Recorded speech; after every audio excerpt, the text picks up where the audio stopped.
श्री स्वामी समर्थ सर्वांना। तर बघा, मकर संक्रांत ही येते 14 तारखेला। तसं तर दरवर्षी 14 तारखेलाच येते मकर संक्रांत। 13 तारखेला असते भोगी आणि 15 तारखेला आहे किंक्रांत, ठीक आहे।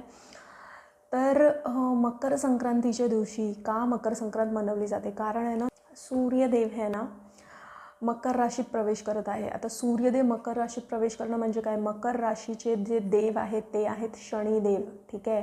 म्हणजे सूर्यदेव हे शनिदेवांना भेटायला त्यांच्या घरी जातात आहे। जरी हे पिता पुत्राचं नातं असलं ना, तरी पण ह्या दोघांमध्ये खूप भांडणं होती, ठीक आहे। तर सूर्यदेव आपल्या पुत्राच्या घरी प्रवेश करत आहेत, ज्यांच्याबरोबर त्यांचं खूप मनमिटाव आणि भांडण आहे, किंवा एकमेकांबद्दल राग किंवा द्वेष असेल आजूबाजूवाल्यांशी, नातेसंबंधांशी, तर हे तुम्ही तिळगुळ घ्या आणि गोड गोड बोला, हे बोललं जातं। कारण त्या दिवशी तो मनमिटाव, त्या दिवशी जे काही भांडणं, जे काही तुमच्यामध्ये आपसिक तणाव आहे ते त्या दिवशी दूर होऊन जातं। कारण हाच गोष्टी ह्या तुम्हाला केल्याच पाहिजे, ठीक आहे। भोगी आणि मकर संक्रांतीच्या दिवशी सगळ्यात अगोदर सूर्योदयाच्या अगोदर तुम्ही उठायला पाहिजे, ठीक आहे। त्याच्यानंतर तुम्ही स्नान करताना त्याच्यामध्ये तीळ टाका आणि तेलाने तुम्ही मसाज करा, ठीक आहे।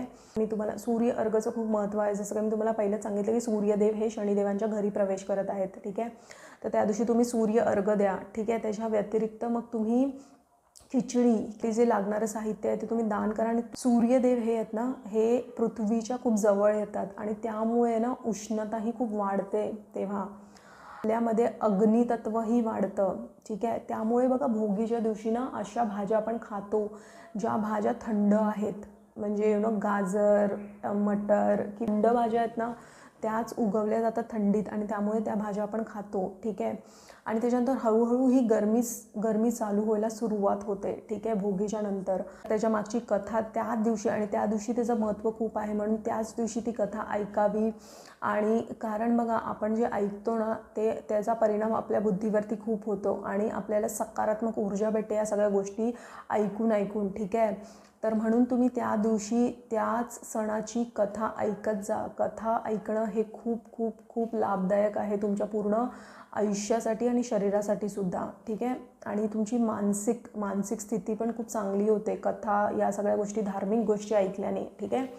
तर कोणाबरोबरही मनमुटाव असेल तर तुम्ही त्यांना माफ करा मोठ्या मनाने, आणि तुम्ही तुमचं नातं जपण्याचा प्रयत्न करा। कारण कळत नकळत खूप लोकांच्या मनात आपण घर करतो, काही जणांची आपण दुरावतो।